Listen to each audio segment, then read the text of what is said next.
Greetings from Mobility Outlook and welcome to Mobility Conversations.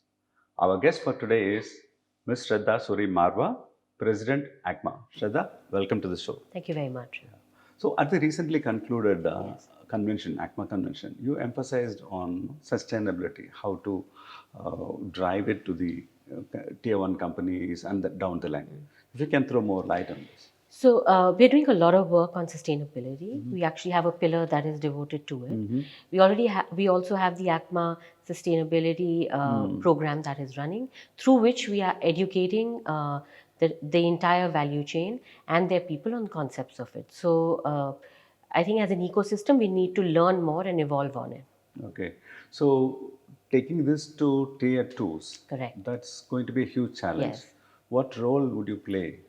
So I think at the outset, first we need, what is really needed is clarity from the OEs on what they expect out of it. Once there is clarity on the tier ones, it is easy for the tier ones then to downstream it. A lot actually a lot of work actually needs to be done on the awareness of the concept and what is actually required going forward. Because we understand that as we go forward, businesses will be awarded based on, how sustainable the value chain is. Okay. Yeah. Okay. It is becoming a necessity rather than a choice. That's correct. So that particular initiative, do you see this as a tough job to convince your members to get into this, or how do you see? Absolutely not. I think as a community, we are very adaptable and we are also eager to learn. So once we understand the concept and we know that this is where the future is, and this is where this is how business will be awarded. Adaptability will happen very soon. There'll be a very quick learning down the value chain. Okay. You also emphasized on the downstream push. Yeah. Does it mean only the tier twos or even the other ecosystem per se? It'll have to be the entire ecosystem. It doesn't stop just at the tier twos. It'll have to go further down, because every product that goes into the value chain will have to follow a similar principle. I'm not saying it'll be easy, but I don't think it's impossible. That means would you start from the raw material stage? There will be work that will have to happen on the raw material as well, of That's course. where the complete source is Yes, happening. yes, that's correct. Okay. So the concepts of like green steel, etc., is being talked Yes. about much now. I Yes, think some yes. companies in India, your Yes. member Yes. companies, are all working on it. Yes. So how do you see this change? So, I think it's important when we talk about a green value chain, then every element of that value chain should be green, starting from the raw material. And it's absolutely imperative that if we have to align ourselves with the government's 2070 carbon neutrality goal, then the entire value chain, starting from the raw material to the end, has to become green. Okay. And not just green on paper, actually green. Actually, green. Yes. Yeah, that's important. Uh, Remanufacturing is part of that 3 Rs: reduce, reuse, and recycle. Yeah. But it's not been practiced much Yeah. in India. Yeah. What are the impediments? So I think there's a lot to do with awareness and also on, I think skill enhancement. We need to have the right technology to actually do this remanufacturing. It's not difficult, but it can be done. Right now, we're actually working a lot more on the other 2 Rs, and I do think this will come in as well. It's just a matter of time. Okay.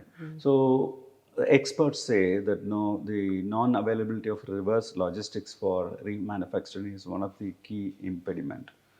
Do you see that anymore? So I don't think it's an impediment anymore. Okay, and I do think that once it is established, the entire ecosystem will actually align to it. Okay. So reverse logistics is no longer such a big issue. Yes. Okay. Yeah. Great. How do you see the performance of the auto component industry in FY23? FY23 has been a good year for us. As a sector, we did about $69.7 billion. Of that, there was $20 billion of exports, largely to the US. But there was also $20 billion of imports, so we are almost 0-0. The aftermarket is also growing, and so is the domestic market. And all this has been propelled. Domestic OEs grew phenomenally. Exports also grew. Yeah. So the year's been actually very, very good. So do you see this momentum continuing this year? Yes. So we estimate that there will be a 10 to 15% growth even this year, Is it? both in domestic, and there will be also growth in exports. Okay. I know that there are many issues that currently exist geopolitically, but exports are still on the rise. We are not seeing a softening yet. Yeah. So geopolitical situation, the continuing war in Ukraine, Israel, all this are a bit of a concern, but at the same time opens up opportunities. Yes. How do you see this? Uh, Well, uh, well, first of all, it is unfortunate what is happening. As a country, since we are so leveraged on domestic, we don't get hugely impacted. If you see our numbers, our largest export is actually to the US, and imports come from Europe and China, etc. So we're not, at the moment, we are not impacted. But of course, I don't know which way the gas prices will go, and that will have a cascading impact on us. So let's see how the year unfolds. Yeah, you also mentioned about the localization drive that ACMA has. If you Correct. can elaborate. We have a huge localization drive. We identified along with SIAM the top 11 product categories of localization and had committed that we would localize by about 2 to 3% over 3 years. We actually localized 6%. So localization is very, very big on the agenda, and it's across the value chain. And the OEs are also driving it. The government policy is also driving it. So I think it's working in our best interest. That's interesting to know. From the point of view of the entire supply chain, uh, where do you see the weakest link for the entire automotive ecosystem? So I think there are a couple of things. One, I think we really need to work on skill enhancement because as mobility stands today, the skills that are required are changing from the traditional skill sets that they were. So we need to actually develop skills across all levels. The other area that we really need to work on is R&D.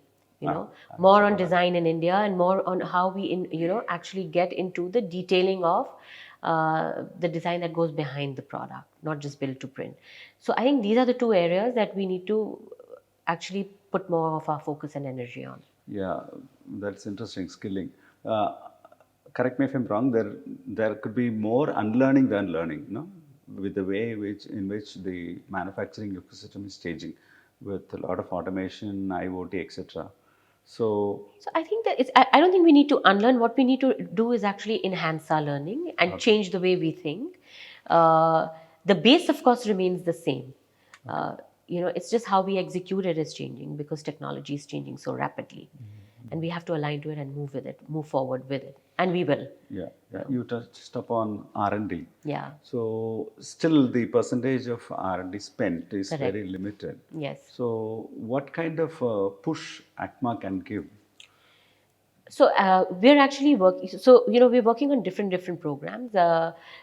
We have pillars working on helping the entire value chain on actually enhancing their design capabilities, and we're also leading a lot of delegations where we're trying to expose the entire, the entire membership to what's actually happening in the globe. So we had a delegation which I led. We went to Spain, and we visited three regions: the Navarra, Aragon, and Basque country, and it was quite interesting to note that they are actually doing a lot of work on design and technology.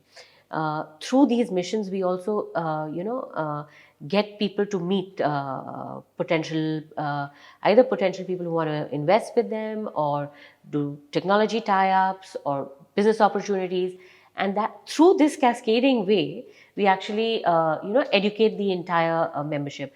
There was also a delegation that was led by our immediate past president to Israel, also on future tech. And we're going to do many more of these. We also have a pillar on startups, which has been running for 3 years. That's also given us a lot of insight on tech, auto tech, how it's moving and in which direction it's going. Okay, Yeah. that's interesting to know.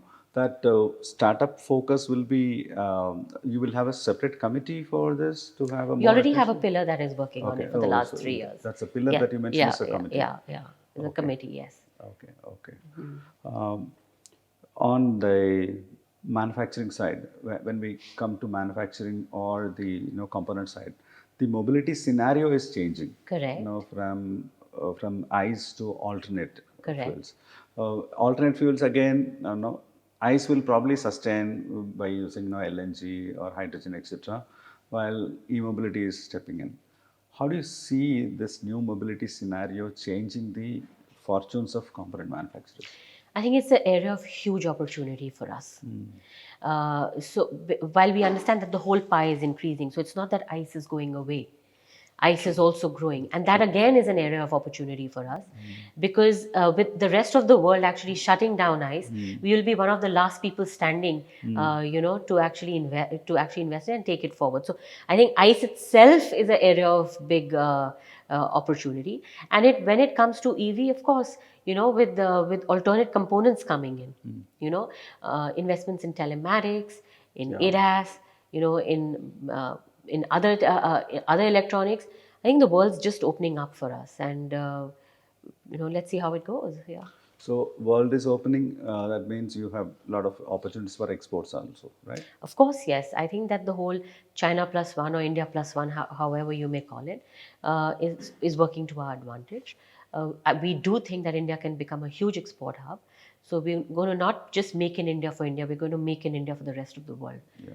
That's what we believe. Great. Yeah. Sustainability is one portion of your focus area.